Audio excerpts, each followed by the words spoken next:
Most gardeners are accidentally killing their fruit trees with chicken manure. They dump it straight onto the soil, burn the roots with excess nitrogen, and wonder why their trees grow leaves but zero fruit. Here is the exact zero-life formula to safely turn poultry waste into a fruit explosion. Here is the truth that most gardening channels skip entirely. Raw poultry manure straight from the coop is not safe plant food. It is a concentrated chemical hazard. Fresh droppings from chickens, ducks, turkeys, or any poultry bird contain extremely high levels of uric acid. When that uric acid breaks down in contact with soil moisture, it releases free ammonia gas directly at the root zone. That ammonia does not feed your tree, it burns it. The outer feeder roots, those fine, hair-thin roots that absorb nearly all of your tree's water and nutrients, are extremely sensitive to chemical changes in the soil. A direct hit from raw ammonia causes what horticulturists call fertilizer burn. The roots shrivel, the uptake system collapses. And the tree, stressed and fighting for survival, redirects every last gram of its energy away from making fruit and into emergency leaf and root repair. But the ammonia is not even the only danger. Fresh poultry manure routinely carries pathogens, harmful microorganisms, including Salmonella and E. coli strains, that can survive in soil and transfer directly to fruit skin, especially on low-growing fruits like strawberries, melons, or young citrus. This is not a theory. Agricultural extension guidelines from institutions like UC Davis and the USDA National Organic Program specifically require that raw manure be kept away from edible crops unless it has been properly composted to kill these pathogens first. So why does the internet keep calling it black gold?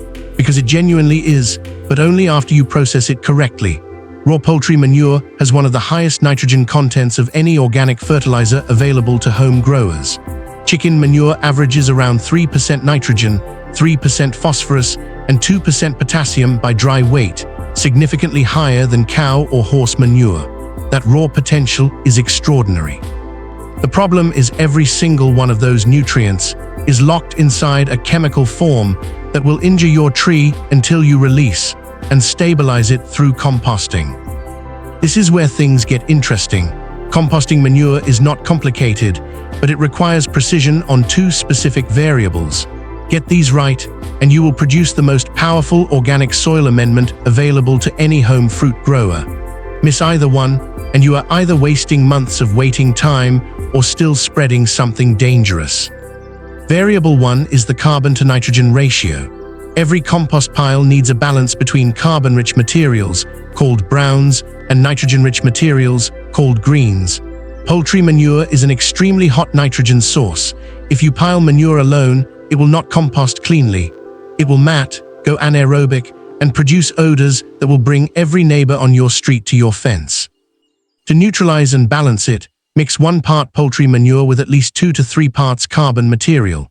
Dry leaves work, wheat straw works, untreated wood shavings work, torn cardboard works.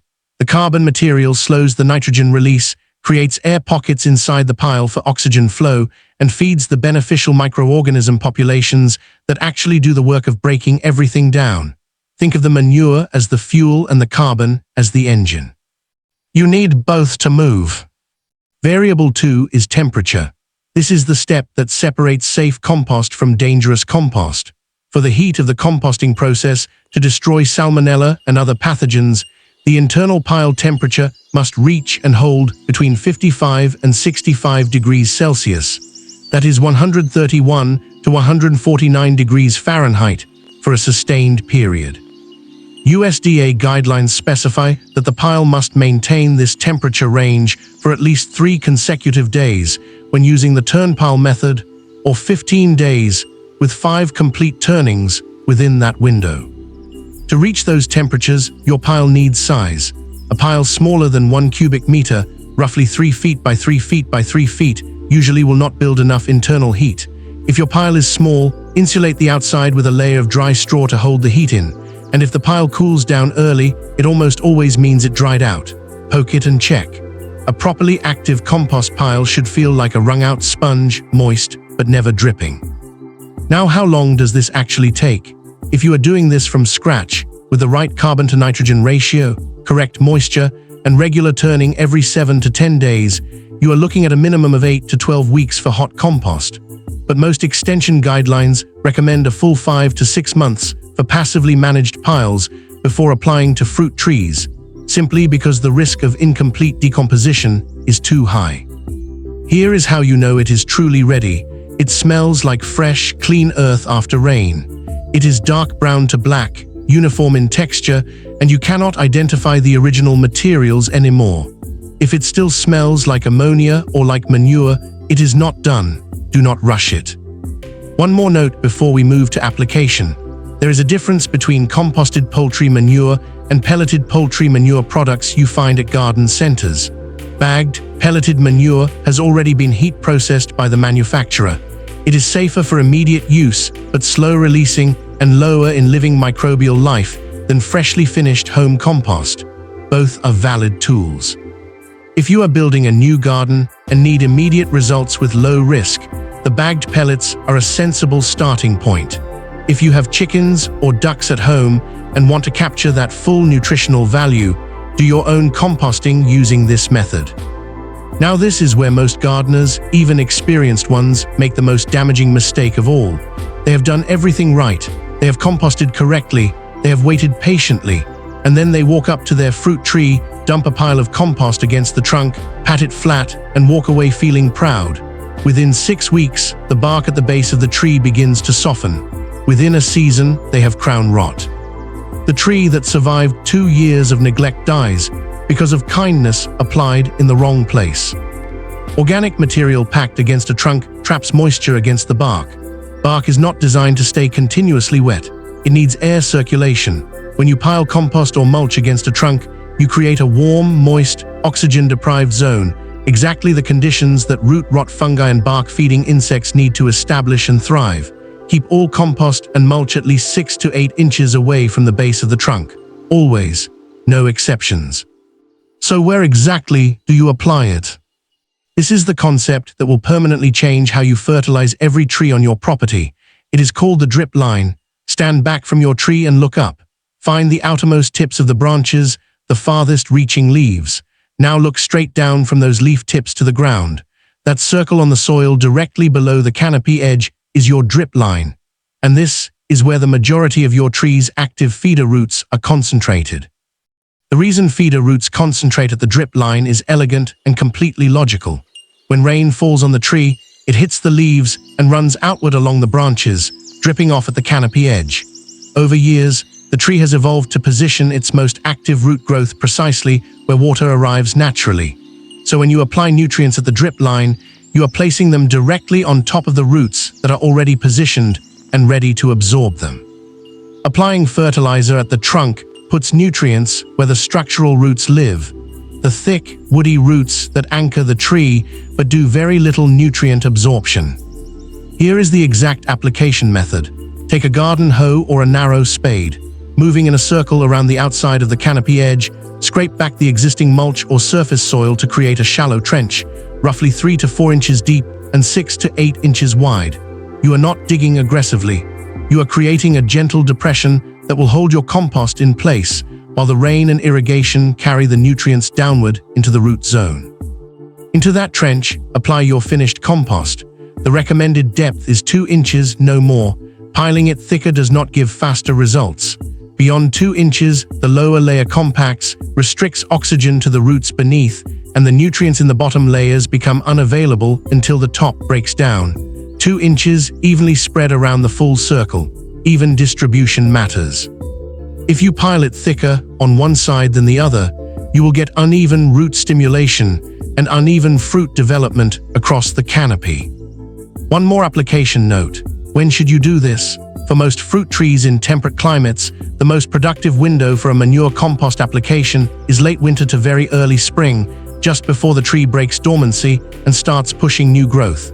At this moment, the root system is waking up and beginning active absorption. The nutrients you place at the drip line will be drawn in precisely when the tree is most receptive to using them. A second lighter application in early summer can support fruit development, but the spring window is your highest impact moment. You have applied the compost correctly. Do not stop there.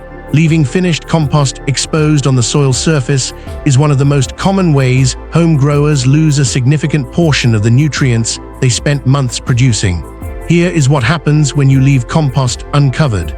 Sun hits the surface. Soil moisture evaporates quickly. And nitrogen, particularly in the ammonium form present even in finished compost, volatilizes, meaning it escapes from the soil surface as a gas into the air above.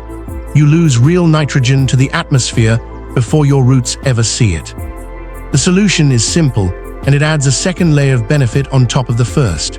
Immediately after applying your compost into the dripline trench, cover it with a 3 to 4 inch layer of coarse wood chip mulch. Not fine sawdust, coarse wood chips. Fine materials compact too quickly and can restrict airflow to the soil below. Coarse wood chips allow rain and irrigation to pass through freely while blocking direct sunlight from hitting the compost underneath.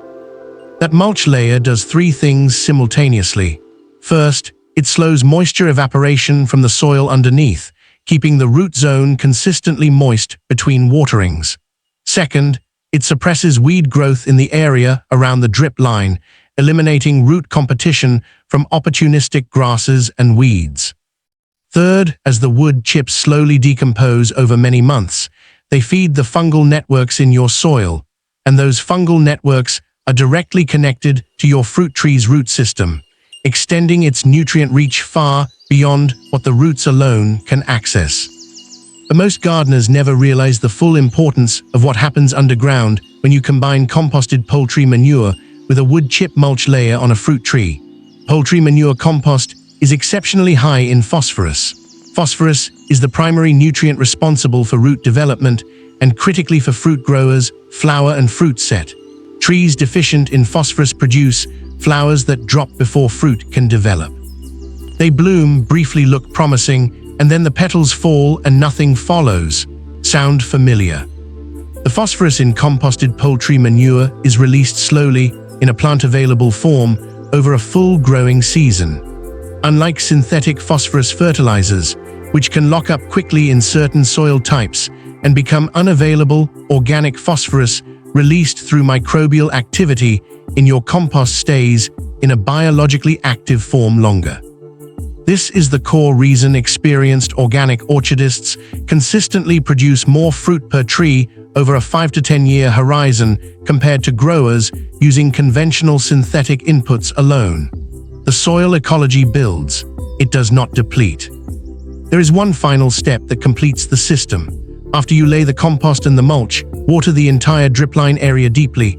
Use a slow, low-volume method, a soaker hose or slow drip setting. You want the water to move downward through the mulch, through the compost layer, and carry those first released nutrients down into the feeder root zone. A hard, fast stream from a garden hose will displace your mulch and compact the compost layer. Slow and steady. Let the soil drink, do not flood it. Now that you have the foundational method locked in, there are 3 variables that determine how you need to adjust this system for your specific situation. Ignoring these is the difference between good results and outstanding results. Variable 1, your soil type. If you are gardening on heavy clay soil, drainage is your limiting factor.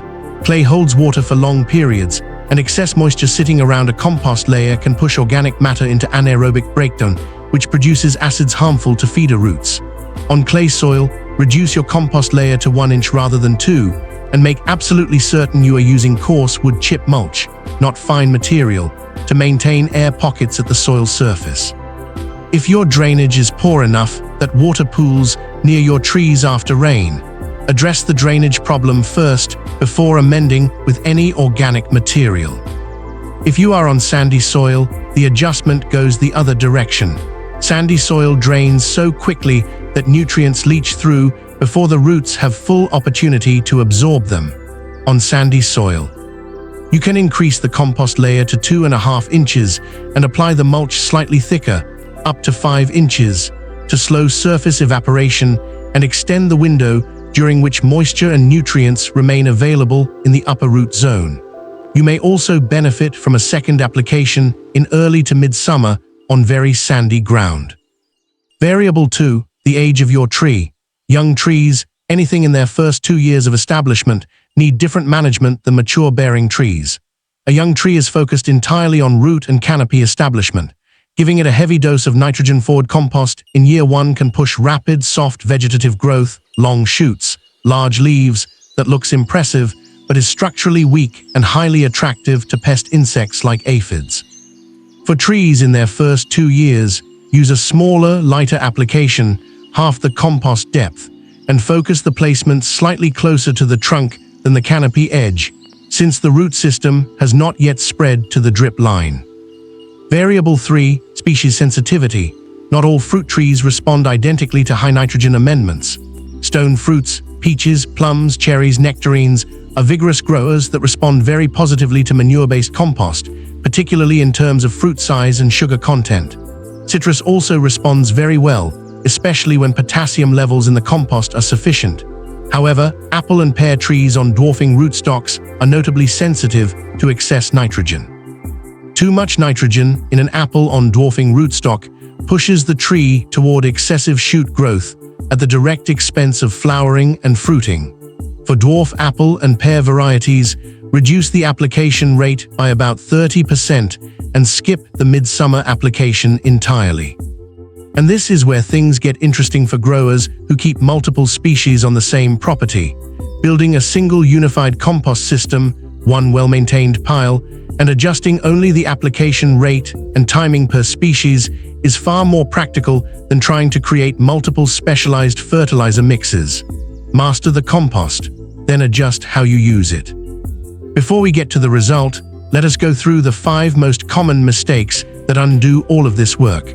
These are mistakes made by gardeners at every skill level, and each one costs a full growing season. Mistake 1. Applying compost on dry soil. If your soil is bone dry when you apply, the initial contact between the concentrated organic nutrients and the dry root zone can still cause localized stress. Always water the root zone the day before any amendment application. Pre-moistened soil activates microbial life, which immediately begins processing the new inputs you are adding. Mistake 2. Using manure from medicated poultry. If you keep chickens or source manure from a local farm where the birds were given antibiotic feed supplements or coccidiostats, those compounds can persist through composting and affect soil microbial life. Always confirm with your source that the birds were raised without routine feed-grade antibiotics before using the manure in food production systems. Mistake 3. Over-applying in consecutive years without a soil test. Poultry manure compost is relatively high in phosphorus. After several years of consistent application, phosphorus can accumulate beyond what your trees need, and excess phosphorus in the soil can actually begin to interfere with the tree's uptake of other minerals, particularly zinc and iron. Every 2 to 3 years, do a basic home soil test and check your phosphorus levels before applying another round. Mistake 4. Turning the pile too infrequently and then applying too early. A pile that was only turned once or twice will have hot zones in the center and cool, under-processed edges. The outer layer may look like finished compost, but still contain partially decomposed material and potentially viable pathogens. When you take material from the pile, always work from the center outward and always do the smell test. Earth, not ammonia, not manure, earth. Mistake 5. Skipping the mulch layer. Many growers apply the compost correctly and then simply walk away. The mulch is not decorative, it is functional. Without it, you lose measurable nitrogen to evaporation in warm, dry climates within days of application. The mulch is the lid on the system. Do not miss it. Now water it deeply, then step back and let the system work. What happens below the surface over the following weeks is extraordinary. The microbial community in the soil, the bacteria, fungi, protozoa, and beneficial nematodes explodes in population. They process the organic material in your compost into mineral ions that move directly into root cells. The fungal networks that colonize the wood chip layer above begin extending down through the compost and into the subsoil, connecting your tree to a biological nutrient exchange network that no synthetic fertilizer program can replicate. Within one full growing season of correct application, properly composted poultry manure placed at the drip line, covered with mulch, applied at the right time, produces a measurable shift in tree performance. Canopy color deepens to a rich, uniform green as nitrogen uptake improves. New shoot growth is strong and balanced, not soft and floppy. And most visibly and most satisfyingly, flower set improves. The blossoms hold. The fruit develops. And when harvest comes, you are not picking a handful of scattered fruit. You are picking from branches that bend under the weight of what they are holding.